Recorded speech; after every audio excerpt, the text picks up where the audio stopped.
Hi guys, welcome to the Sisterhood YouTube channel. My name is Nelimar and I will be taking you through today's session, which is part of our series in commemoration of the World Day of Remembrance for Road Traffic Victims. With us today is a special guest who will introduce himself shortly. Karibu sana. Hello everyone, my name is Amanya Valentino. I am an advocate of the High Court of Kenya and I'm here today to answer any questions related to road traffic accidents. Thank you. Karibu sana, Amanya. It's good to have you here. Thank you, Nelimar. Yes, and we know as bikers, as road users, that a lot of times we hit the road not knowing what may be ahead of us, and we may encounter accidents. And in the resolution of the same, we require some legal assistance or at least some legal advice as we proceed. So, Amanya, could you please tell us about running down matters? What exactly does that mean? Because to a common man like me, I would say running down matters is running down a hill or something. But from a legal perspective, what exactly is that? Running down matters are basically matters related to road traffic. Initially, they are called RTAs, road traffic accidents. Mm-hmm. So any incident that happens on the road, maybe car-to-car accidents or someone being hit down, those are running down matters. Yes. Okay. So how frequently do you encounter such matters? And perhaps if you can just tell us the observations that you've made in such type of cases. I handle quite many of them. I can say from January until now, I have like 20 to 25, and that is only me as a lawyer. The other lawyers who handle the same matters too. So you can say in a day we have maybe like 30 accidents or more happening on our roads daily. So my experience handling such matters, they have their ups and downs, just like any other normal cases. Based on how you collect the evidence, how you present the evidence, how you prosecute the case until the end, and how you ensure your clients get justice at the end. Okay. But hand in hand with what you've mentioned, yes, on evidence collection, perhaps what would you advise that onlookers or family or friends at a site of an accident do in order to preserve evidence or in order to not tamper with evidence to assist the progression of the case perhaps? Now, the first thing when the accident occurs is to call the police first. But then before the police arrive, at least take pictures of the scene. Mm-hmm. If possible, you can take some videos too. And then just make sure the area is untampered with before the police arrive, because the scene has to be kept clear and as it was. Don't tamper with it in any way. Such that, and if the vehicles are there, no vehicle should move. If someone maybe was injured, after taking the pictures, make sure the person is rushed to hospital, because you can save a life that too.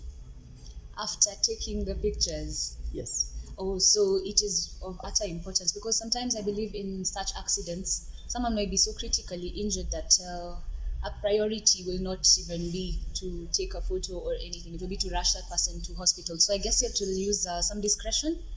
Yes, but then you see now, how will you prove that this person was at that scene at that point, and that's how he was injured?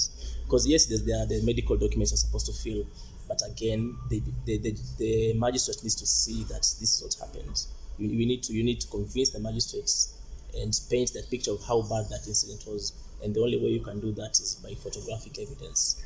Okay, yes. So I know most of us, I think when you're in an accident with a loved one, or even when you find like an accident scene, the first thing that clicks in your mind is to basically get the person to get medical help.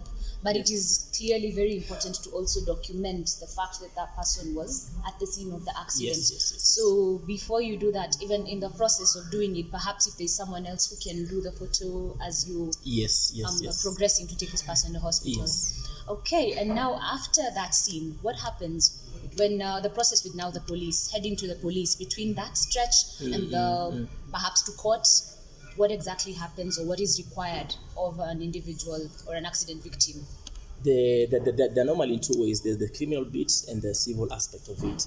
Now, the criminal aspect is normally prosecuted by the police officers, such that after you go to the police station, write your statement, fill the P3 forms, have some medical records taken. then the police can file a criminal case against the offender.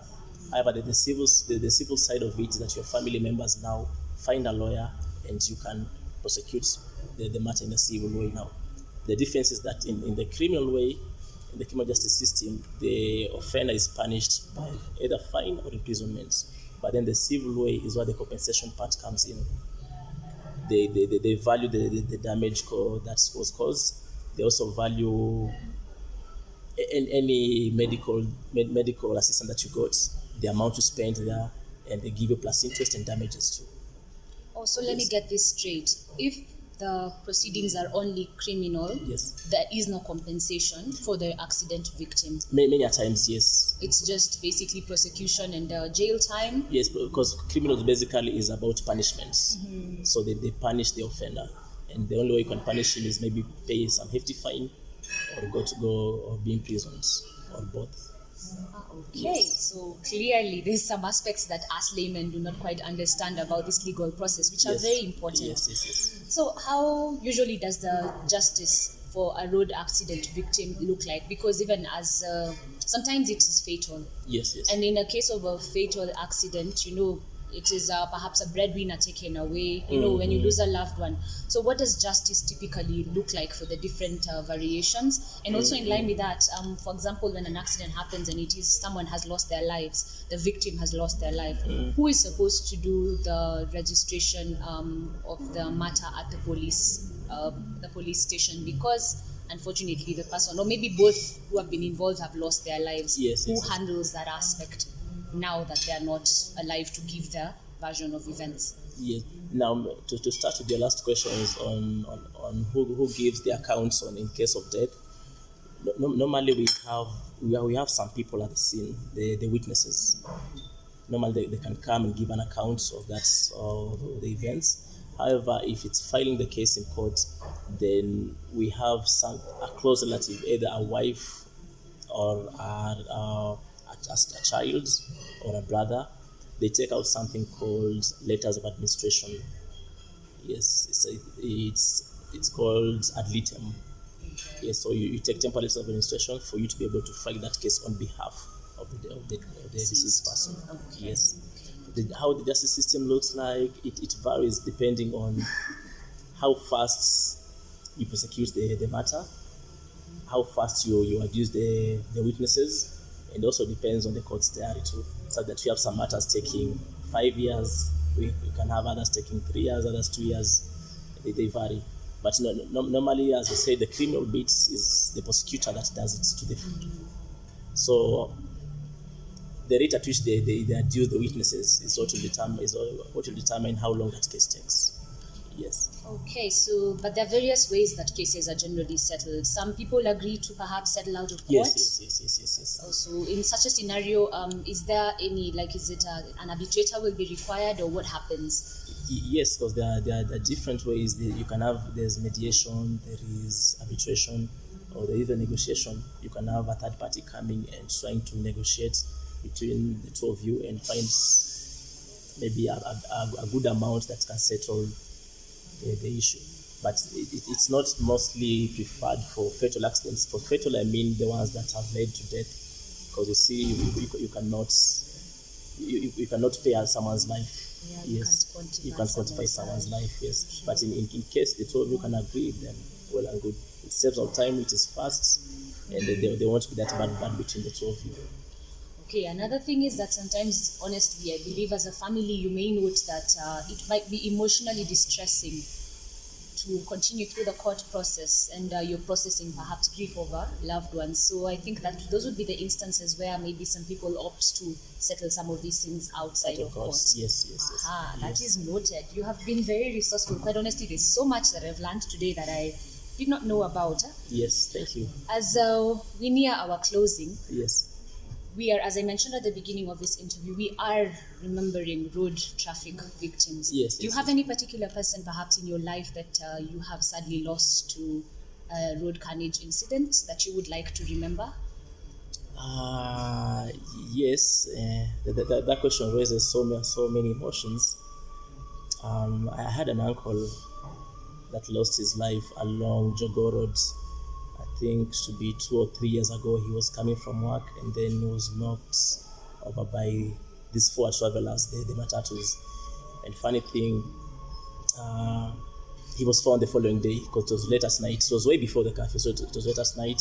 No witnesses were there, so it was very hard following the case. And until now, it hasn't concluded. Yeah. Oh, my condolences for that. I hope he is resting in peace wherever he is. May his soul rest in peace. And I hope that he gets justice, your family gets justice, and that. I hope so too, yes. I think all of us have lost someone to road carnage in incidences that are mostly avoidable. Because I believe there are statistics somewhere. I cannot quote the exact statistics. I will check and perhaps register them somewhere. But a lot of accidents are due to driver error. Yes. So things that are avoidable. But at the same time, it is us to be responsible for ourselves on the road. What are we doing on the road? Can we avoid causing unnecessary accidents on the road and taking away life? So I agree with you. Any parting shot that you have? Yes, one. No, normally, you see, when after an incident has happened on the road, you have to call the police, and also sometimes the NTSA are involved in the maybe evaluation of the car and such stuff. So if there could be a system that could integrate both the police and the NTSA such that they work seamlessly together, that would help a lot, even fasten the process of gathering the evidence and even punishing the drivers that are on the wrong. Because you see, if NTSA can keep a record of all the drivers that have committed the road traffic accidents, then maybe they can be suspended or given a warning sometime. So if you just keep a clear record of everything, and that can happen if the both systems are integrated together. Yes. So if you can integrate both systems together, then that can help a big deal.